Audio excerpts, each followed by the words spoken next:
स्मृतिरपि त्वय्यर्चनं चापि ते हस्तावञ्जलयेकथाश्रुतिरतः करेणोक्षिसम्प्रेक्ष्यते सस्तुत्यां व्यसनं शिरोनतिपरं सेवीदृशेन ते तेजस्वी सुजनोऽहमेव सुकृती तेनैव तेजः पति तेनैव तेजः पति। कुलदेवादिदेवती शिकारी श्री चिंतामणि पार्श्वनाथ भगवान की, संत शिरोमणि आचार्य भगवान गुरुदेव विद्यासागर जी महाराज की, पूज्य निर्यापक मुनि पुंगव श्री सुधा सागर जी महाराज की जय। बोले परम पूज्य मुनि श्री बीर सागर जी महाराज की जय। समस्त मुनि संघ की जय। महाराज श्री शिखा जैन दिल्ली से चरणों में बारंबार नमोस्तु करते हुए उनकी शंका है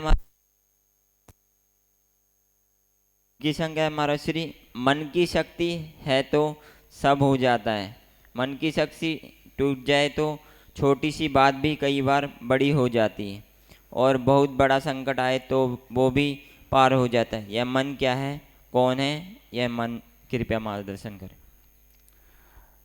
आप लोगों को याद होगा, एक दिन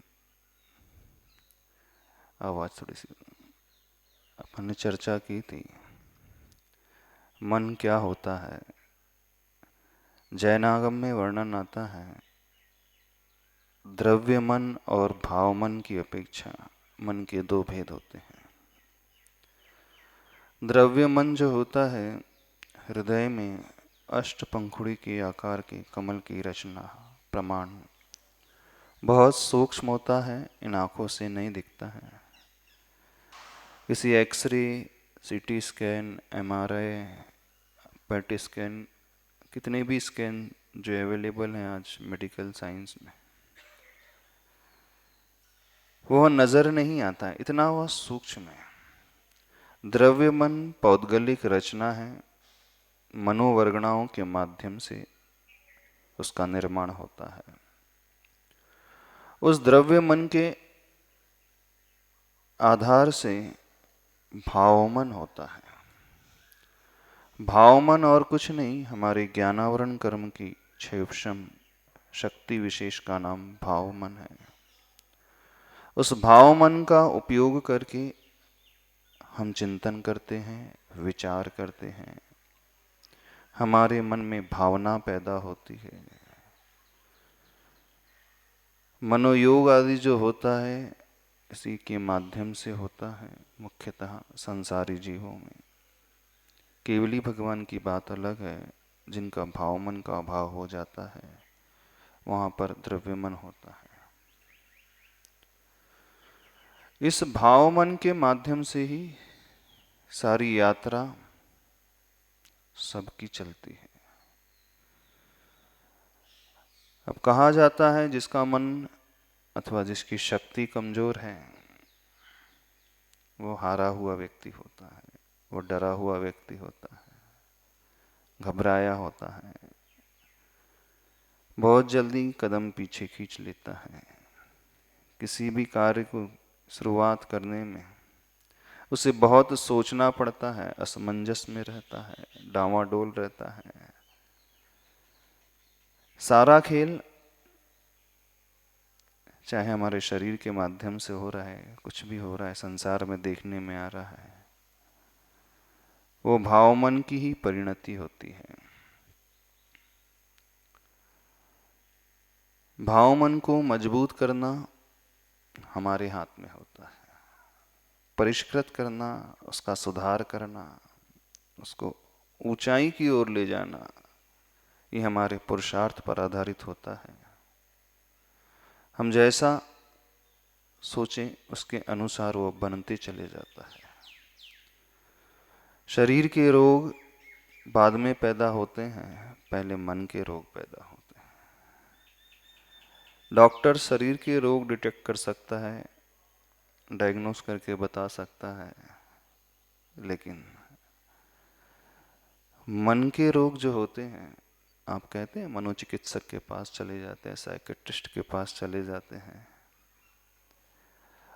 उनसे भी बड़े साइकेट्रिस्ट मनोचिकित्सक जो होते हैं गुरु होते हैं। गुरु की बात को सुनकर के, उनके उपदेश को ग्रहण करके हम अपने आप को भीतर से बहुत अच्छे से परिवर्तित कर सकते हैं। तो मन के माध्यम से ही सब कुछ संसार में होता है, चाहे संसार का मार्ग हो, चाहे मोक्ष का मार्ग हो, हर जगह उसी भाव का खेल होता है। भाव प्रधान ही धर्म भी कहा जाता है। भावों के माध्यम से वह ज्ञानी हो जाता है, भावों के माध्यम से वही अज्ञानी हो जाता है। उसी संसार में दोनों जीव रहते हैं, ज्ञानी भी वहीं रहता है, अज्ञानी भी वहीं रहता है, लेकिन मन के दुरुपयोग करके वो अज्ञानी कर्म का बंध करता है, अपने आप को कष्ट देता है, और मन का सदुपयोग करके मन में उठने वाली जो भावना है उसको अच्छी बना करके व्यक्ति अपना ही उत्थान कर सकता है और कर लेता है। तो ये हमारे ऊपर आधारित है, हम अपने आप को कैसा बनाना चाहते हैं। विज्ञान के अनुसार देखें तो विज्ञान ब्रेन की बात करता है, मस्तिष्क की बात करता है, और जैन विज्ञान कहता है पहले आत्म तत्व आता है। आत्म तत्व शरीर में रह रहा है, आत्मा मन के माध्यम से प्रक्रिया करती है, फिर मन उस ब्रेन को संकेत देता है, फिर ब्रेन का नर्वस सिस्टम जो है शरीर को संकेत देता है। तो जो यात्रा चलती है, मालिक जो है हमारा आत्मा है। अब उस मालिक को कोई कार्य करवाना होता है तो उसके पास बहुत सारे स्टाफ होता है ना? टॉप लेवल में जो होता है, फिर वह पॉलिसीज डिसाइड करता है, और फिर पॉलिसी डिसाइड होने के पश्चात उसके एग्जीक्यूशन होने के लिए, उसको क्रियान्वित करने के लिए निचले स्तर में रहने वाले जो स्टाफ मेंबर्स होते हैं वह उसे एग्जीक्यूट करते हैं। ऐसे ही हमारे साथ हैं, आत्मा हमारी मालिक है,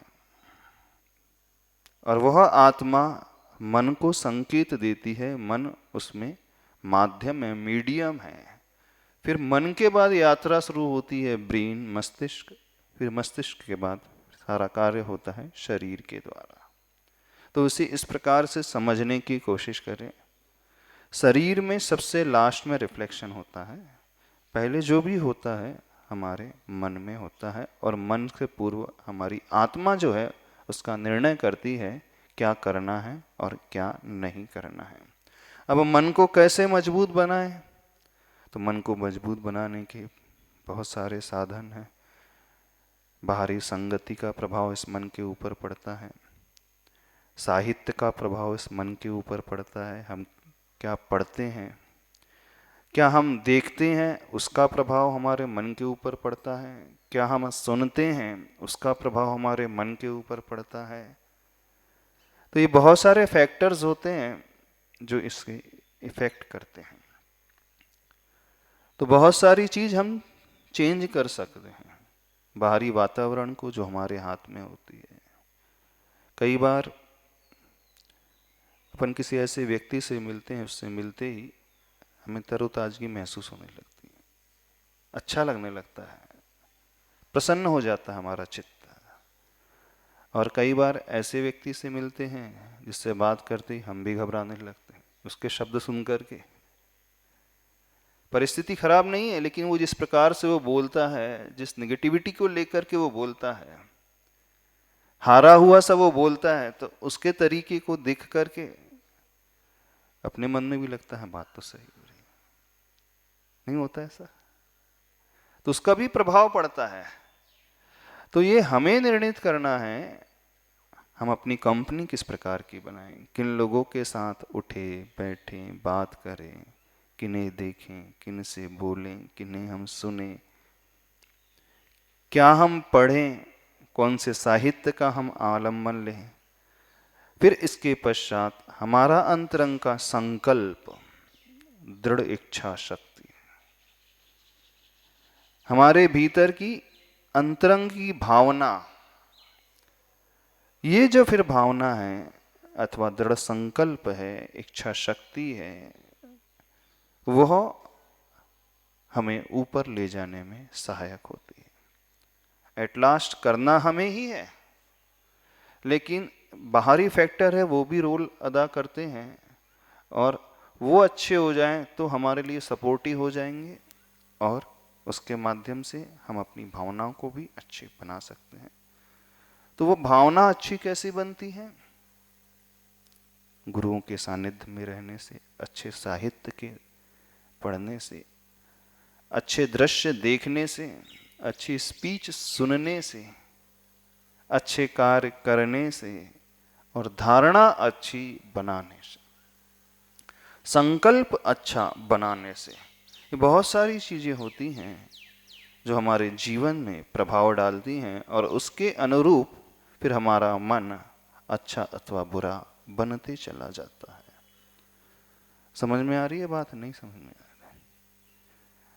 प्रायः सबका मन जो है गिरा हुआ सा रहता है, गिरा हुआ इन द सेंस निराशावादी सोच को लिए हुए रहता है। तो अब हमें देखना है हम किस किस को क्या क्या किस किस रूप में बदल करके अपने जीवन को बदल सकते हैं, व्यवस्थित बना सकते हैं। क्या करोगे?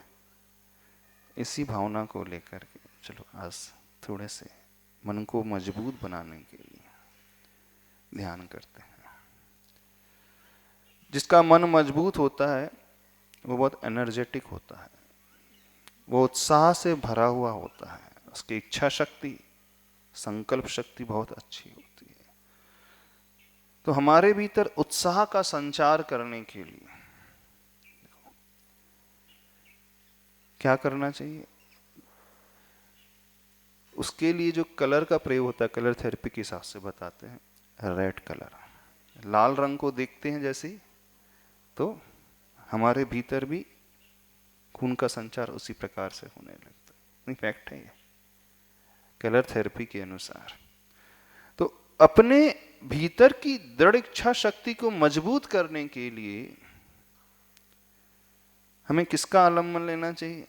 ऐसे सभी का आलम्बन ले सकते हैं, सभी महापुरुष का, पर मूल रूप से, विशेष रूप से सिद्ध परमेष्टि का। 5 रंग असाइन है ना पंच परमेष्टि की, अरिहंत भगवान का सफेद, सिद्ध भगवान का लाल। देखो आप किसी को कुंडली दिखाओगे तो जिसका मंगल वीक रहेगा अथवा जिसका सूर्य वीक रहेगा, देखना वो हमेशा कमजोरी को लेकर के चलने वाला होगा, उसके हिसाब से बताते हैं। हाँ, वो हमेशा घबराने वाला होगा। जैसे ही उसकी कुंडली में सूर्य की दशा ऊपर हो जाती है, अच्छी आ जाती है, मंगल ग्रह की दशा अच्छी हो जाती है, तो वो थोड़ा सा निर्भीक सा होने लगता है। उस एंगल से आपको बताते हैं। अब सूर्य अच्छा हो रहा है अथवा मंगल अच्छा हो रहा है, तो मंगल ग्रह का रंग कौन सा जानते हो? लाल रंग, मार्स। सूर्य जो है लालिमा को लिए हुए होता है, सिद्ध परमेष्टि लाल रंग को लिए होते हैं।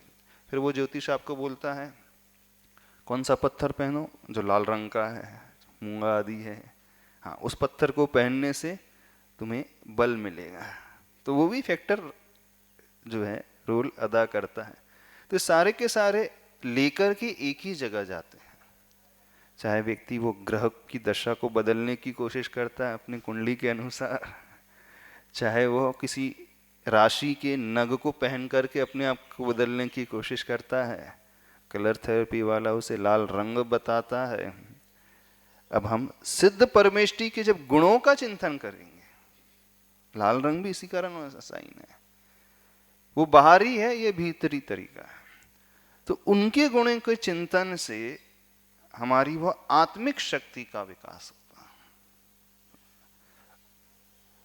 प्रक्रिया अपने अपने ढंग से अपनाई जा रही है, तरीके भिन्न भिन्न हो सकते हैं, लेकिन इंटेंशन सबका प्राय एक ही होता है। तो बाहर में जो होता है वो बहिरंग तरीके को अपनाने की कोशिश करते हैं, शरीर तक आश्रित रहते हैं। पर आचार्य भगवान कहते हैं हमें अंतरंग से बहिरंग की ओर चलना है, भीतर से बाहर की ओर चलना है। यदि भीतर हमारा मन मजबूत है तो बाहर सब कुछ अच्छा है।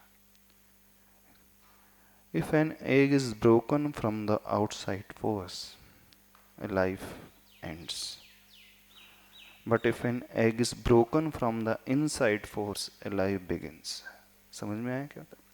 जब किसी अंडे को बाहरी फोर्स से तोड़ा जाएगा तो एक जीवन समाप्त हो जाएगा, और जब वो अंडा भीतर से फूट करके आएगा तो एक जीवन की यात्रा शुरू होती है ना।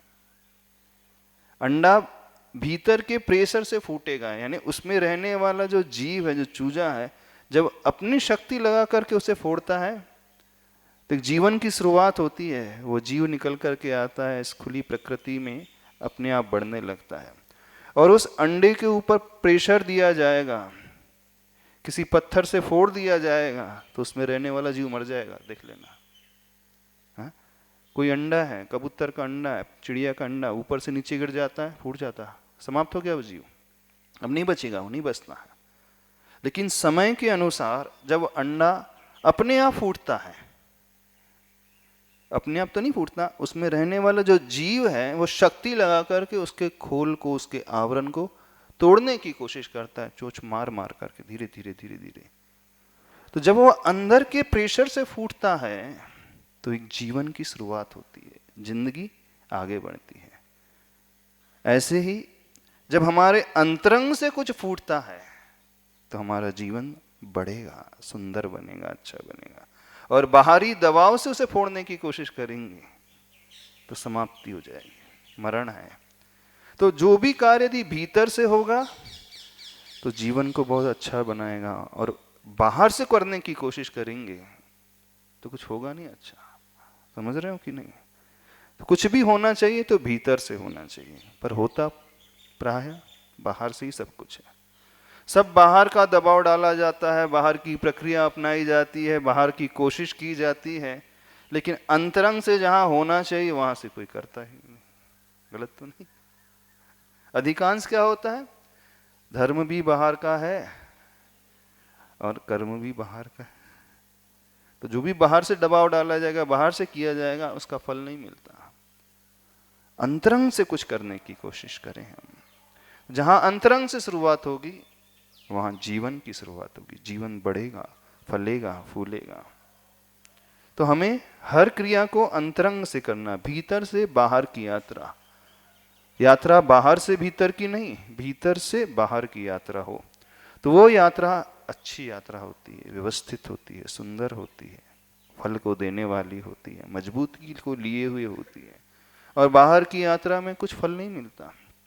प्रतीत ऐसा होता है कि बहुत कुछ किया जा रहा है, लगता है ऐसा, फील होता है कि हम बहुत कुछ कर रहे हैं, लेकिन वो रिजल्ट ओरिएंटेड नहीं रहेगा, उससे फल की प्राप्ति नहीं होगी। फल की प्राप्ति रिजल्ट ओरिएंटेड तब होगा जब हम भीतर से कुछ पुरुषार्थ करना सीखेंगे। तो भीतर से कुछ करना सीखें तो भीतर को अथवा भीतरी मन को, भाव मन को, जो हमारा ज्ञानावरण कर्म का 6 श्रम विशेष है, हमारी अंतरंग शक्ति है, उसे हम मजबूत बनाना सीखें, और उसके माध्यम से बहिरंग जीवन, बाहर का संसार भी अपने आप अच्छा हो जाएगा। परिस्थिति भले ही प्रतिकूल है, लेकिन उस प्रतिकूल परिस्थिति में वो जीव बहुत अच्छे से रहेगा। समझना, भले ही वो गरीब है लेकिन वहां पे भी वो आनंद से रहेगा। भले ही उसका शरीर साथ उतना नहीं देता जितना देना चाहिए, फिर भी अंतरंग से वो आनंद से भरा हुआ होगा। तो हम ये नहीं कह रहे हैं कि भीतर का मतलब, भीतर की यात्रा से मतलब परिस्थिति सारी की सारी अनुकूल हो जाएगी, वो नहीं। भीतर की यात्रा से प्रारंभ करने का अभिप्राय है वह व्यक्ति बाहर की परिस्थिति पर डिपेंड नहीं रहेगा, अपनी अंतरंग की मनः स्थिति पर डिपेंड रहेगा। तो मनः स्थिति के साथ हमारी परिस्थिति अपने आप बदल जाती है। लेकिन संसारी व्यक्ति क्या करता है, परिस्थिति को बदल करके मनस्थिति चेंज करने की कोशिश करता है, बाहर के लोगों को, स्वभाव को बदल करके फिर अपने आप को आनंद देने की कोशिश करता है। कभी नहीं हो सकता। हम बाहरी वातावरण नहीं बदल पाएंगे, किस किस को बदलने जाएंगे, किन किस परिस्थिति को हम बदल पाएंगे, नहीं, सबको नहीं बदल सकते। होना क्या चाहिए, अपने अंतरंग को बदलने की, मन स्थिति को बदलने की कोशिश होना चाहिए। तो मन को मजबूत बनाने की यात्रा होना चाहिए, और वही यात्रा हमारे लिए कार्यकारी होती है। तो कार्य हमेशा भीतर से शुरू होना चाहिए, अंतरंग से होना चाहिए। वह अंतरंग का किया हुआ कार्य बाहर भी बहुत अच्छे से रिफ्लेक्ट होकर के आएगा, फल को देने वाला होगा। तो कैसे मन मजबूत बने, तो उस लाल रंग का चिंतन अथवा सिद्ध परमेष्टि के नाम स्मरण अथवा उनके गुणों के स्मरण से करेंगे। आज सिद्ध परमेष्टि का ध्यान करते हैं। चलो, अपने मन को मजबूत बनाने की, इच्छा शक्ति को मजबूत बनाने। सिद्ध परमेष्टि के कितने गुण होते हैं मालूम है? 8 गुण होते हैं। सम्यक्त ज्ञान, दर्शन, वीर, अगुरु लघु, अवगाहनत, सूक्ष्मत, अव्याबाद, ऐसे 8 गुण होते हैं। उन गुणों के माध्यम से चिंतन करें। चलो 5 मुद्राओं से शुरुआत करें। सर्वप्रथम अरिहंत मुद्रा। ओम अर्हं नमः, ओम अर्हं नमः, ओम अर्हं नमः, ओम अर्हं नमः, ओम अर्हं नमः। दूसरी मुद्रा से ग्रहण करने वाली मुद्रा, रिसेप्टिव मुद्रा। ओम अर्हं नमः, ओम अर्हं नमः, ओम अर्हं नमः, ओम अर्हं नमः, ओम अर्हं नमः, ओम अर्हं नमः, ओम अर्हं नमः, ओम अर्हं नमः, ओम अर्हं नमः। ओम अर्हं नमः, ओम अर्हं नमः, ओम अर्हं नमः, ओम अर्हं नमः, ओम अर्हं नमः, ओम अर्हं नमः, ओम अर्हं नमः, ओम अर्हं नमः, ओम अर्हं नमः, अर्हं नमः, ओम अर्हं नमः, ओम अर्हं नमः। हाथ को सीधे फैला कर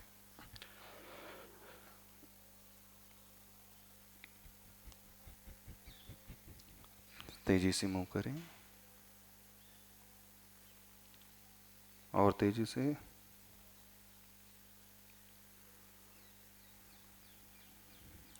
रिलैक्स।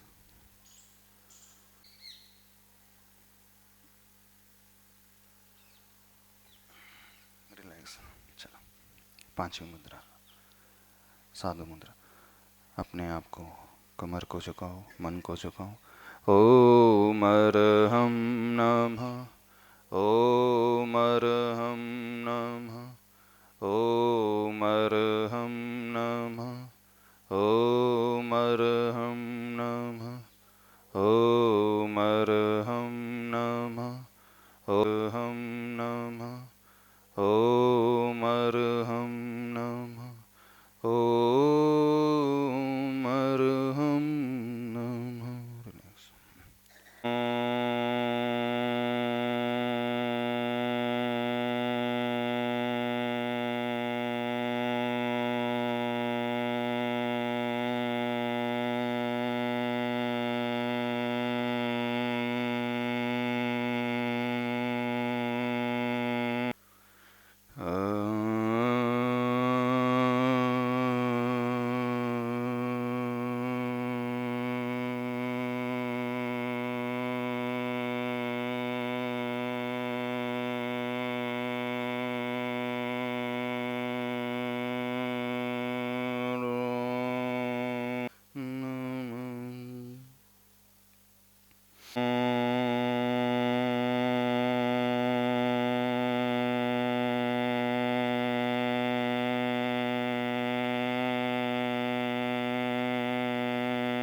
रिलैक्स।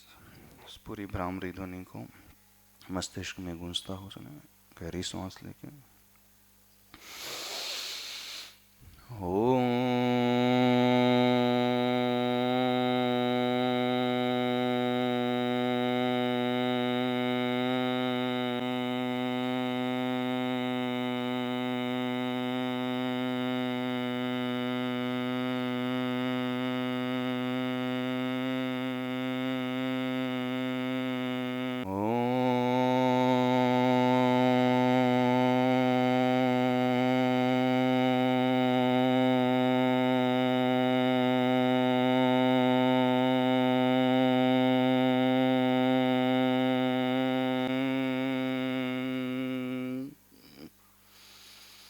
रिलैक्स मन से देखें।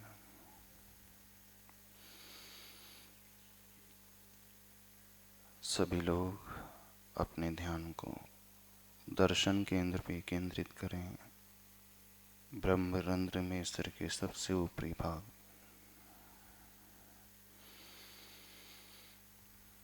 वह स्थान जहाँ से पवित्र ऊर्जा भीतर प्रवेश करती है। सिद्ध परमेष्टि के ध्यान का स्थान।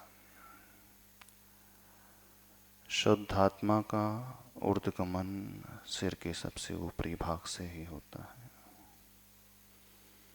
वह शुद्ध आत्मा जो अष्टगुणों से सहित, उस दर्शन केंद्र पे केंद्रित करते हुए लाल रंग से लिखे हुए इस पद को देखें। नमो सिद्धाणं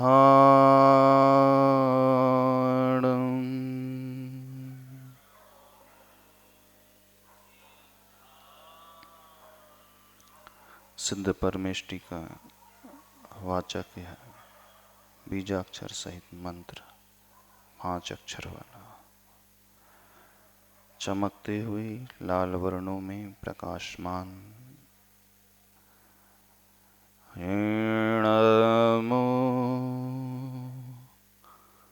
सिद्धाणं।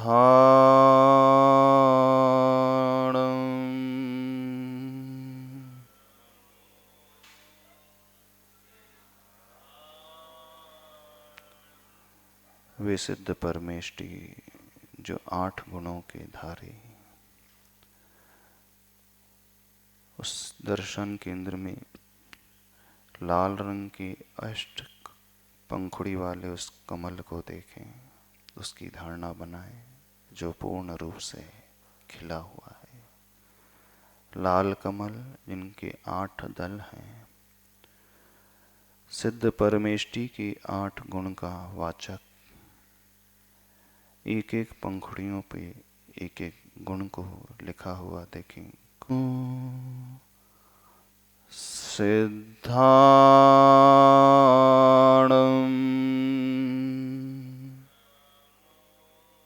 सिर के ऊपरी भाग में उस खिली हुई कमल के बीचों बीच यह मंत्र लिखा है। कमल की 8 पंखुड़ियां हैं खिली हुई। वे सिद्ध परमेष्टि 8 गुणों से सहित, पहला गुण सम्यक गुण के धारी, ऐसे सिद्ध परमेष्टि को मैं नमस्कार करता हूँ, उस मोहनी कर्म के क्षय से जिन्होंने उसे प्राप्त किया। नमो सिद्धाणं।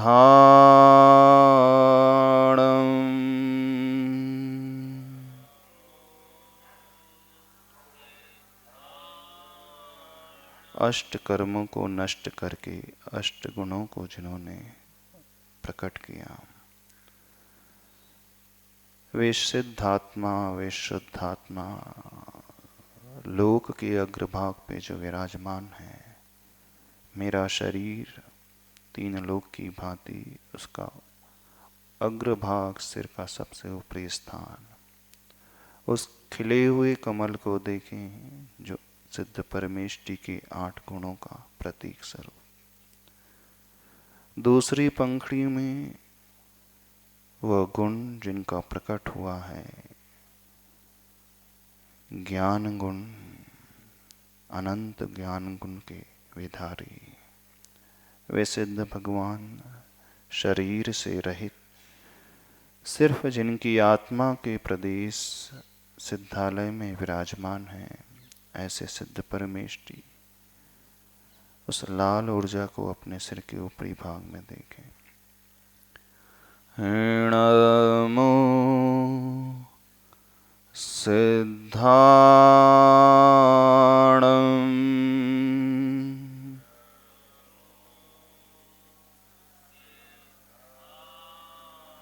ज्ञानावरणी कर्म के अभाव में जिन्होंने उस ज्ञान को प्रकट किया, संपूर्ण ज्ञान, अक्षय ज्ञान, जो कभी क्षय को प्राप्त नहीं होगा, कभी नष्ट नहीं होगा, तीन लोक को जानने वाला वह ज्ञान, ऐसा पवित्र ज्ञान गुण उन सिद्ध परमेष्टि का। मैं अपने भीतर उस ज्ञान गुण को बढ़ाने के लिए, अपनी मन की शक्ति को मजबूत करने हेतु नमस्कार करते हुए नमो सिद्धाणम्।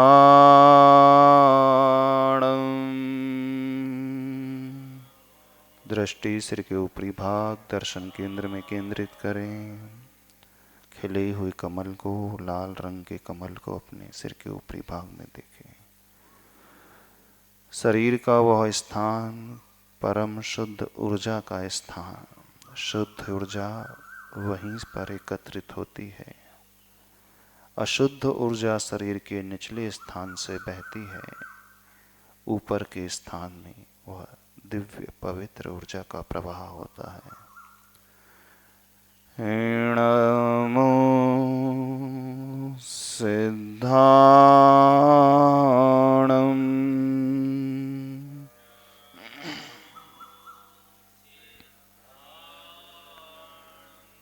दृष्टि तीसरी पंखुड़ी की ओर लेकर के आए, खिले हुए कमल की, जिसमें दर्शन गुण लिखा हुआ है। वह चमकती हुई पंखुड़ी प्रकाश को, ऊर्जा को चारों तरफ फैलाती हुई, बिखेरती हुई, वे अनंत दर्शन से सहित सिद्ध भगवान।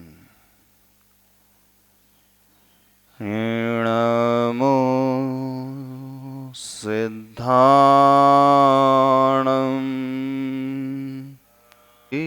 समाधि हो, ओम अरहं परम शांति, ओम अरहं परम शांति, ओम अरहं परम शांति। दोनों हथेली को रगड़ कर पूरी ऊर्जा को अपने शरीर से स्पर्श करते हुए एक्सेस एनर्जी को संसार के कल्याण के लिए संप्रेषित करो। बोलिए अनंतानंत सिद्ध परमेष्टि भगवान की। संत शिरोमणि आचार्य गुरुवर श्री विद्यासागर जी महाराज की। आज का नियम